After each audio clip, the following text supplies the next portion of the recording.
In this video you will learn how to create products or rate plans.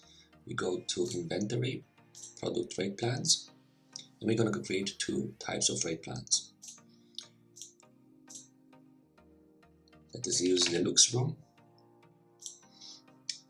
and we say standard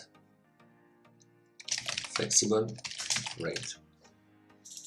Copy this into the description, also for the German language. This is for data transmission to languages always. And then you choose the room. This room has been previously created here on the room types. If you have a meal type created, also you can add it. And also policies, which kind of cancellation policies, free cancellation, because this is a flexible rate plan. And validity, this is automatically being created for you. You can limit it if you want, but I recommend to leave it unlimited. And you click update. That's like a save button. Here is what we have done. We have the flexible rate plan. Now we're going to create a second rate plan, deluxe double room. And you can create a last minute rate plan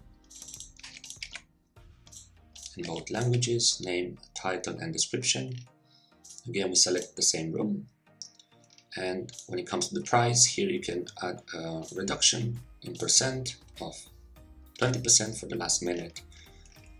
And you can play with the restrictions, how many days can book in advance, before arrival, and so on. And you hit the update button. So this is how you can create the rate plans or products inside the system. Have a good day and enjoy it. Thank you.